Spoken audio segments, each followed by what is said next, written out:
ઇઝરાયલની અંદર અમેરિકી સૈન્ય વિમાનનો ખડકલો જોવા મળ્યો છે।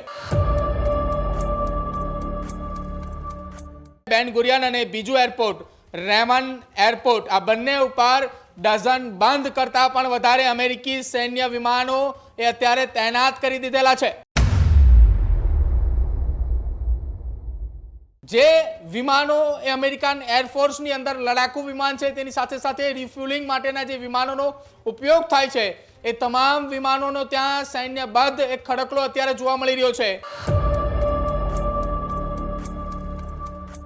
આ વિમાનો એટલા બધા એ માત્રાની અંદર ત્યાં ખડકવામાં આવ્યા છે કે જેના કારણે આ બંને એરપોર્ટ પર સામાન્ય ગતિવિધિઓ પણ તેજ થતી અત્યારે જોવા મળી રહી છે। જો કે આ અંગે હજુ પણ અમેરિકન સેના અથવા તો અમેરિકન ચીફ દ્વારા કોઈ પણ પ્રકારની માહિતી નથી આપવામાં આવી, ન તો ઇઝરાયેલી સેના દ્વારા કોઈ માહિતી અથવા તો ખુલાસો કરવામાં આવ્યો કે કયા કારણોસર અમેરિકાના સૈન્ય એટલે કે અમેરિકાના એરફોર્સના એ વિમાનો લડાકુ વિમાનો સાથે જ ઈંધણ ભરવા માટેના જે વિમાનોનો ઉપયોગ થાય છે એ કેમ ત્યાં આટલી માત્રાની અંદર ખડકી દેવામાં આવ્યા છે। ઇઝરાયેલના એરપોર્ટ પર અમેરિકી સેનાના વિમાનો છે તેમની ભારે તૈનાતી જોવા મળી। રિપોર્ટ મુજબ લડાકુ વિમાનો સાથે ઈંધણ ભરનારા ટેન્કર એરક્રાફ્ટ પણ તૈનાત। ઈરાન ઇઝરાયલ યુદ્ધ વિરામ બાદ પણ અમેરિકી સૈન્યની હાજરી યથાવત છે। એરપોર્ટ પર વધેલી સૈન્ય ગતિવિધિએ આંતરરાષ્ટ્રીય સ્તરે ફરી એક વખત ચર્ચાઓ જગાવી।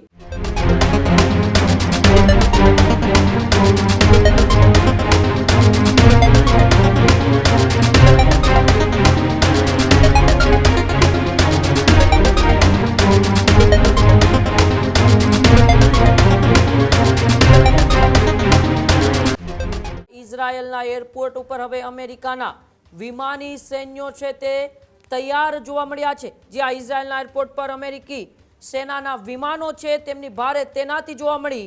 બેન ગુરિયન અને રેમન એરપોર્ટ પર ડઝન બંધ અમેરિકી એરફોર્સના વિમાનો જોવા મળ્યા। રિપોર્ટ મુજબ લડાકુ વિમાનો સાથે ઈંધણ ભરનારા ટેન્કર એરક્રાફ્ટ પણ તૈનાત। વિમાનોની મોટી સંખ્યાને કારણે સામાન્ય મુસાફરી ઉડાનોના સંચાલન પર અસર।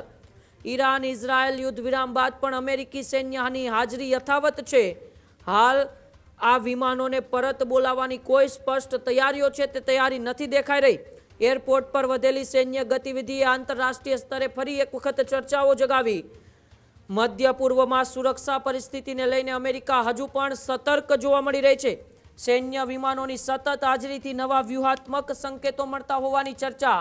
ઇઝરાયેલમાં અમેરિકી સૈન્યની આ અસામાન્ય તૈનાતી પર વિશ્વભરની નજર છે કે એક બાજુ એ ક્યાંક ને ક્યાંક શાંતિની વાટાઘાટો ચાલી રહી છે તો બીજી બાજુ હજુ પણ અમેરિકા અને ઇઝરાયલ એ પીછેહટ કરવા માટે તૈયાર નથી। ન્યૂઝરૂમથી પ્રદીપ જોડાયેલા છે। પ્રદીપ, જે રીતે શાંતિની વાટાઘાટો ચાલી રહી છે ઈરાન અને અમેરિકા વચ્ચે, પરંતુ આ બધા વચ્ચે સૌ કોઈની નજર ઇઝરાયલ પર ઉપર ટકેલી છે કારણ કે ઇઝરાયલના એરપોર્ટો ઉપર હજુ પણ અમેરિકીને સૈન્યના એ વિમાનો છે વિમાનો તૈનાત રાખવામાં આવ્યા છે।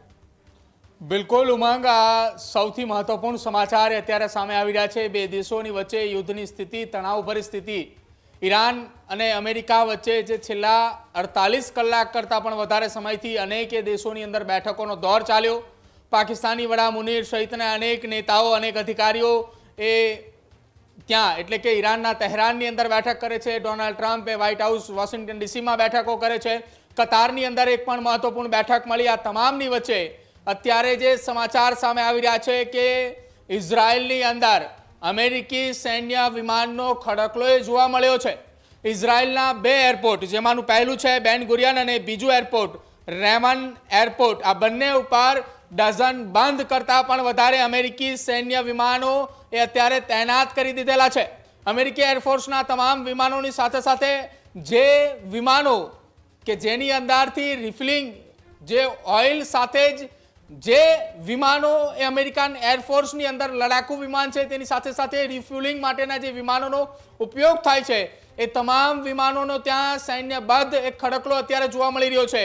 આ એ સમયે ખડકલો જોવા મળી રહ્યો છે કે જ્યારે એક તરફ વિમાનની સાથે સાથે ઈંધણ ભરવા માટેના વિમાનો છે કે જ્યારે એક તરફ બેઠકોનો દોર છે અને બીજી તરફ આ વિમાનોનો ખડકલો જોવા મળી રહ્યો છે। આ વિમાનો એટલા બધા એ માત્રાની અંદર ત્યાં ખડકવામાં આવ્યા છે કે જેના કારણે આ બંને એરપોર્ટ પર સામાન્ય ગતિવિધિઓ પણ તેજ થતી અત્યારે જોવા મળી રહી છે કે જ્યાં જનરલ લોકો માટે પબ્લિક માટે જે એરપોર્ટ ખુલ્લા મૂકવામાં આવે છે તેમની અવરજવર માટે સંચાલન કરવા માટેની પણ વ્યવસ્થાઓ અત્યારે ખોરવાઈ ચૂકી છે. બીજી તરફ આ એરપોર્ટ પરથી ગતિવિધિ જે વધી છે તેના કારણે આંતરરાષ્ટ્રીય ગતિવિધિઓ પણ તેજ થઈ છે. બંને દેશો વચ્ચે ફરી એકવાર યુદ્ધની તણાવ પરિસ્થિતિ ઊભી થાય તેવી સ્થિતિ પણ વ્યક્ત કરવામાં આવી રહી છે.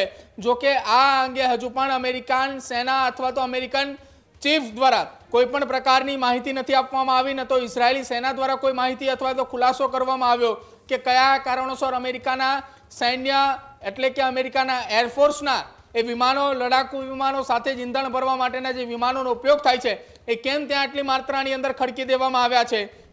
જે તસવીરો સામે આવી રહી છે તસવીરો એ કંઈક સૂચક સૂચવી રહ્યું છે કે આવનારા સમયની અંદર કદાચ એ નવા જૂનીના એંધાણોની વચ્ચે જે ઈરાન એ અમેરિકી તમામ એ વાતો એ ફગાવી રહ્યા છે, અમેરિકાના તમામ પ્રસ્તાવો ફગાવી રહ્યા છે, એ પ્રસ્તાવની વચ્ચે કદાચિત આ બેઠકની અંદર મોટા નિર્ણયો આવે તેવી સંકેત એ વ્યક્ત કરવામાં આવી રહ્યા હતા, પરંતુ એ બેઠકો નિષ્ફળ જતી જોવા મળી રહી છે.